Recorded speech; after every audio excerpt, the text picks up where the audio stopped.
मिल जाओ तो एक बोबा को दूध थारे, तीसरो मंदिर आयो, चौथो आयो, चार का चार ही थर का दूध भगवान ने चढ़ा दिया। तो छोरो बोलियो तो बाबा घर चला कहीं बेचो, भैंस मिल भी जाए मान लियो तो थारे मार तो पल्ला तो कहीं क्यों जान। ये बीजेपी वाला बोला कि एक बार भैंस की पूंछड़ी तो पकड़वा दो। अच्छा बताओ ये देवी देवता ने ये झूठ पर झूठ।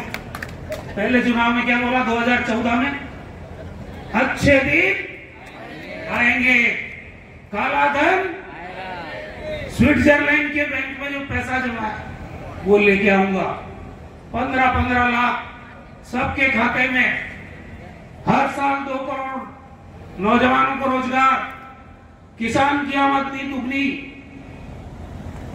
चुनाव के बाद में जब गृह मंत्री से पूछा मीडिया के लोगों ने कि भाई आपने 15-15 लाख की बात की थी, बोला वो तो चुनाव का जुमला था। ये जो अभी 400 पार की बात कर रहे हैं ये भी चुनाव के बाद कह देंगे जुमला था, क्योंकि इनका दिल जानता है कि 10 साल में हमने कुछ नहीं किया है। जो 400 रुपए में सिलेंडर था कांग्रेस की सरकार में, आज गैस को सिलेंडर खतरा में हो रही है 1100। हर बार चुनाव के पहले 100 रुपया कम कराया है मोदी जी। 400 को सिलेंडर अब 1000 में है तो भी 600 रुपया बढ़ेगा। अब बाजार में जाओ आप, कोई चीज खरीदो, सबसे ज्यादा मार किस पे पड़ रही है भाई? गरीब पे पड़ रही है। ये नरेगा चलाई कांग्रेस पार्टी ने, आज नरेगा चल रही है नहीं? कुत्तों की तरह लड़ रहे हैं सब। मस्ट्रोल के ऊपर जिस तरह की लड़ाई चल रही है, मैं समझ रहा हूं अगला चुनाव जो आएगा ना विधानसभा का, ये इस बात का संकेत है 150 सीट जीतेगी कांग्रेस पार्टी में। आज कर रहा हूं, मन छोटा मत करो। ये विधानसभा का चुनाव 71 सीटें जीती है कांग्रेस, और कांग्रेस अगर एकजुट रहती तो ये 30 सीटें भी आने में कोई दिक्कत नहीं थी। ये तो हमारी आपस की लड़ाई में मारा, ये हकीकत है। बीजेपी राज में नहीं आई है, ये कांग्रेस ने कांग्रेस को निपटाया है। अब सबके समझ में आ रही है, अब सबके समझ में आ रही है। अब भागीरथ चौधरी जी, ये विकास चौधरी जी के सामने चुनाव लड़े ना, वो तो एमपी थे लेकिन मंत्री बनने की चाहत में गए। तो आपने कहा था ना एक कि चौबे जी 26 जी बनवा गया, जो दुबे जी रह गया मरिया। अरे तो दुर्गति होती होती बची है यार। अब बीजेपी इतनी महान पार्टी है, उसको सांसद का चुनाव का टिकट दे दिया। तो ये पब्लिक जो जनता जनार्दन है, ठीक है, मूर्ख है क्या? ये देखने ही नहीं है।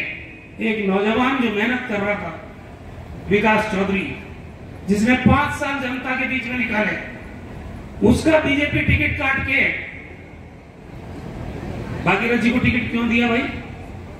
और फिर प्रसाद चखा भी ना, प्रसाद चखा नहीं चखा, वो का वो प्रसाद रामचंद्र जी चखाएंगे भागीरथ जी, आप देख लेना। और धीरे धीरे माहौल बनता जा रहा है। आज सिंबल दिया हमने, आज से अधिकृत उम्मीदवार है। आज से रामचंद्र चौधरी जी कांग्रेस के अधिकृत उम्मीदवार हैं, और जिसकी रग में कांग्रेस पार्टी का खून है, जो डरता नहीं है न ईडी से, न सीबीआई से, न इनकम टैक्स से, वो आदमी कांग्रेस को जिताएगा।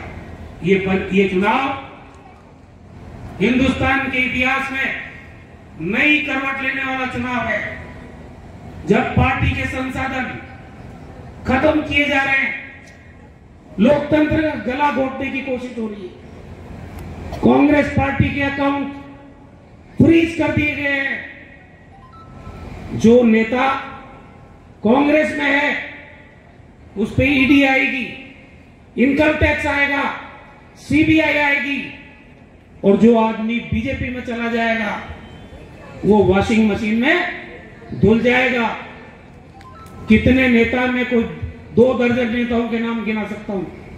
जब बीजेपी में नहीं थे, प्रधानमंत्री जी ने उनको भ्रष्टतम व्यक्ति, 70,000 करोड़ का घोटाले का आरोप, हमारे मुख्यमंत्री रहे जो आज पार्टी छोड़ गए, अशोक चौहान, उनको भ्रष्ट बताया। ये आसाम का मुख्यमंत्री हेमंत बिस्वा शर्मा सबसे बड़ा भ्रष्ट था जब कांग्रेस में था, लेकिन आज वो बीजेपी में, अब कोई ईडी नहीं जाएगी। आज तो सोशल मीडिया पे, आपके व्हाट्सएप पे वीडियो आने लग गए, ईडी की रेड जा रही है। आदमी कहे 2 मिनट ठहर भाई, मैं अंदर जाके आ रहा हूं। वो बीजेपी का दुपट्टा पहन के आ रहा है, तो मैंने बीजेपी ज्वाइन कर ली है, तो वो ईडी वाले कह रहे हैं सॉरी सॉरी सॉरी। कैसा जवाब? एक आदमी ने शर्त लागी तो मैं 100 प्याज खा ले, कहीं 100 प्याज खा ले, तो क्यों न खा, तो 100 प्याज भी खा गया और 100 जूते भी खा गया। यही हालत होने वाली है, इनकी बता रहा हूं। आज संकल्प लेना है, मैं आपको कह रहा हूं। रामचंद्र जी कमजोर आदमी नहीं है, इन्होंने पूरी जिंदगी लगाई डेयरी के उत्थान में। पहले लड़ाई लड़ी, पहली बार आजादी के बाद 2 रुपए लीटर बोनस। जब पिछली बार सरकार थी, एक कांग्रेस की सरकार में गहलोत जी से 2 लीटर बोनस प्रति लीटर 2 रुपए इन्होंने कराया। फिर अभी सरकार थी, फिर क्या बीजेपी की सरकार बन गई 13 के बाद, वो 2 रुपए लीटर का बोनस खत्म कर दिया था, 1 रुपए भी बोनस नहीं मिलता। अभी इन्होंने लड़ झगड़ के 5 रुपए लीटर बोनस कराया है, मिल रहा है कि नहीं?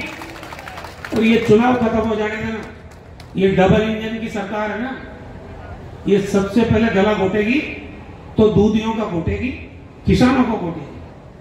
3 काले कानून तो पहले ही लेके आ गए, और ये 5 लीटर बोनस, जो 5 रुपए प्रति लीटर बोनस मिल रहा है, ये भी खत्म हो जाएगा आप तक। इसलिए मैं एक बात बताऊं, चेहरे में भी पढ़ रहा हूं, अगर ये चेहरे ईमानदारी से आज ये तय करके चले जाएंगे कि रामचंद्र जी को जिताना है, अपने यहां कहावत है ना भाई, क्या आज पार्टी के पास पैसा नहीं है, आज पार्टी के पास संसाधन नहीं है, आज डबल इंजन की सरकार बन गई। लेकिन याद रखना इस बात को, यही डबल इंजन की सरकार थी। सचिन पायलट साहब कांग्रेस के अध्यक्ष थे, मैंने मना किया था उनको कि मेरे को मत लड़ाओ चुनाव, ये चुनाव बहुत मुश्किल है जीतना। 2018 का बाई इलेक्शन, ये डबल इंजन की सरकार को 2018 में अजमेर की जनता ने फेल किया नहीं किया, बताओ। ये दूसरा मौका है जब हम डबल इंजन की सरकार को फेल करेंगे, ये शपथ लेके आ जाए। मुझे तो एमपी एक ही नजर आता, 5 बार राशा सिंह जी रह गए, 1 बार सांवरलाल जी रह गए, 1 बार भागीरथ जी रह गए। सचिन पायलट साहब ने ये एहसास कराया कि नहीं कराया कि सांसद क्या होता है? हर महीने आपकी हर पंचायत पे सचिन पायलट, स्कूलों में कंप्यूटर, रेलगाड़ियां नई नई चलाना, सेंट्रल यूनिवर्सिटी, आपका हवाई अड्डा, किसी को उम्मीद नहीं थी। कानून ये कहता था कि 150 किलोमीटर से कम पे नया हवाई अड्डा नहीं बनता है। किशनगढ़ की दूरी 100 किलोमीटर है, अजमेर से कानून के हिसाब से बन ही नहीं सकता था वो हवाई अड्डा। वो हवाई अड्डा बनाया कि नहीं बनाया? ये मेडिकल कॉलेज की नई बिल्डिंग, मैं था एक प्रोग्राम में, यहाँ पर कट्टर आरएसएस का प्रोफेसर एक भाषण दे रहा था। उसने कहा जब मोहनलाल सुखाड़िया राजस्थान के मुख्यमंत्री थे, तब ये जवाहरलाल नेहरू मेडिकल कॉलेज बनाया, और उसके बाद ये कांग्रेस के राज में रघु शर्मा बना है चिकित्सा मंत्री, ये मेडिकल कॉलेज नया बना दिया है। भागीरथ जी कह रहे हैं कि नया मेडिकल कॉलेज बनाएंगे। उनसे पूछो भाई पैसे कितने हैं? मेडिकल कॉलेज जो बना है उसके पैसे कितने लगे, इनके पास कोई जवाब नहीं है। आज यहाँ पर सारी सुविधाएं, कैंसर की सुविधाएं, आपकी हार्ट की सुविधाएं, बाकी हॉस्टल्स की सुविधाएं, यह इस अस्पताल में अगर चालू लागू हुई, ऑडिटोरियम बनाने का काम किया। यहाँ नहीं, यहाँ पुष्कर में भी उप जिला चिकित्सालय, ये नांद के हैं, नांद में पीएचसी किसने खोली, गोला में पीएचसी किसने खोली, नसीराबाद में उप जिला चिकित्सालय किसी ने बनाया, केकड़ी में आज 300 बेड का अस्पताल है, 300 बेड का अस्पताल केकड़ी। तो काम नहीं किया होता, चुनाव हार जीत होती रहती है। लेकिन मैं आज ये कह रहा हूं कि आदमी अगर अंतरात्मा से पूछेगा, उस दिन वो पछतावा करेगा। ये 4 महीने में लोगों को पता चल गया है। एक भाई कह रहा था पानी नहीं आ रहा, पानी की क्या जरूरत है, ईडी आ रही है, इनकम टैक्स आ रहा है, सीबीआई आ रही है, पानी कोई जरूरत नहीं है। एक जना कह रहा था आना सागर में काई है, अरे भाई अब तो डबल इंजन आया है, तो ये काई वाई सब निकाल देंगे। कुल मिला के बीजेपी कुछ नहीं करने वाली है।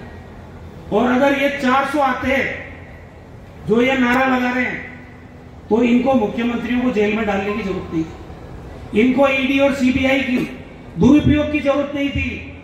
देश की सारी संवैधानिक संस्थाएं आज क्यों कह रही कांग्रेस पार्टी कि देश में लोकतंत्र खत्म हो जाएगा अगर बीजेपी चुनाव जीत गई, तो इसलिए कह रही है कोई संवैधानिक संस्था आज निष्पक्ष रूप से काम नहीं कर रही। जिनको 70 साल में कांग्रेस पार्टी ने बनाया, पब्लिक सेक्टर की जितनी अंडरटेकिंग है, करोड़ों लोगों को रोजगार दिया, आज एक भी पब्लिक सेक्टर का अंडरटेकिंग सरकार के पास नहीं है। वो गन्ना सेक्टर के पास चला गया। बहुत लंबी बात मैं नहीं करूंगा, लेकिन ये कंपटीशन होना चाहिए। जब पायलट साहब 2009 में टिकट लेके आए, तो हम 6 जने बैठे थे, 6 एमएलए थे उस टाइम, 8 में से नाथुराम जी भी थे, महेंद्र जी भी थे, ब्रह्मदेव जी भी थे, मैं भी था, और बाबूलाल नागर जी भी थे। हमने कहा कंपटीशन होना चाहिए साहब, ये बेटे गवाह है ये। मैंने कहा सबसे ज्यादा वोटों से कौन जिताएगा, इसका कंपटीशन होना चाहिए। हुआ कंपटीशन, उसमें पहले नंबर पर आई केकड़ी, 23,000 वोटों से केकड़ी से चुनाव जीते। और उसके बाद बाबूलाल नागर दूदू विधानसभा से 20,000 से चुनाव जीते। आज जरूरत है, हम सब बैठे हैं यहाँ अपने अपने विधानसभा क्षेत्र में, हम अगर ताकत जोड़ देंगे तो कोई ताकत हमको रोक नहीं सकती। कांग्रेस ने जो 5 साल शासन दिया है, जो गरीबों का भला किया है, और जो योजनाएं हमारी रही है, वो योजनाएं याद दिलाने की जरूरत है। नरेगा याद दिलाने की जरूरत है, जो विकास हमने किया है उसको याद दिलाने की जरूरत है। अपने आप छाती पीटेंगे बीजेपी वाले। जनता जनार्दन जान रही है कि हमने गलती कर दी है, सरकार तो कांग्रेस पार्टी की थी, और आज ये डबल इंजन को फेल करेगी तो कांग्रेस पार्टी करेगी।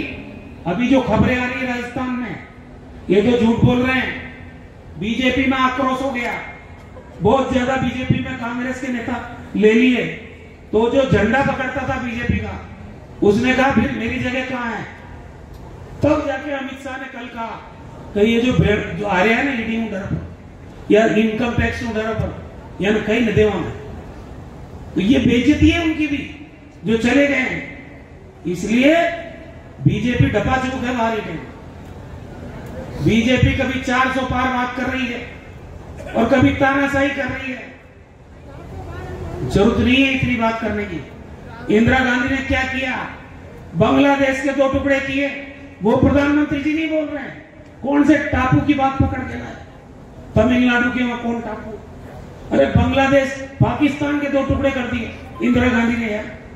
36 गोली खाई सीने पर, वो नहीं बोल रहे हैं कि हिंदुस्तान की एकता और अखंडता के लिए जो महिला 36 गोली खा के चली गई, उसके लिए कुछ नहीं बोल रहे, उल्टा बोल रहे। ये जमीन किसकी हुई है बीजेपी?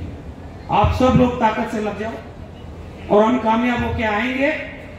रामचंद्र जी पहले चुनाव जीते या नहीं जीते, लेकिन ये बात बता देता हूं आपको, मेरे भी दिल की अंतरात्मा कहती है कांग्रेस एकजुट होकर लड़ेगी तो ये जिंदगी का आखिरी चुनाव है, शानदार तरीके से जीत के जाएंगे, ये मैं आपको भरोसा देना चाहता हूं। बहुत बहुत धन्यवाद। जय हिंद।